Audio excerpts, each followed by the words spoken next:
बंद करायच्या नाहीत. लाडकी बहीण योजना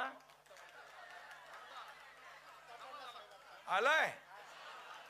ओके ओके चला ठीक आहे. मला भीती वाटली का हप्ता आला नाही का काय सांग.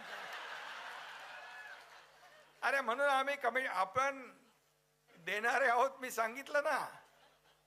आणि म्हणून लाडक्या बहिणींचे हप्ते कसे बंद होतील यासाठी प्रयत्न चालू आहे त्यांचा. परंतु तुमचा लाडका भाऊ जोपर्यंत आहे तोपर्यंत तुमचे हप्ते बंद होणार नाहीत. खात्यामध्ये पडणारे पैसे कधी बंद होणार नाहीत. कारण या महाराष्ट्राने तुमच्या एकनाथ शिंदेला लाडक्या बहिणींचा लाडका भाऊ ही नवीन ओळख निर्माण केली. ही ओळख सगळ्या पदांपेक्षा मला मोठी आहे, सगळ्या पदांपेक्षा. आणि म्हणून मी आपल्याला मनापासून धन्यवाद देत असताना आज या ठिकाणी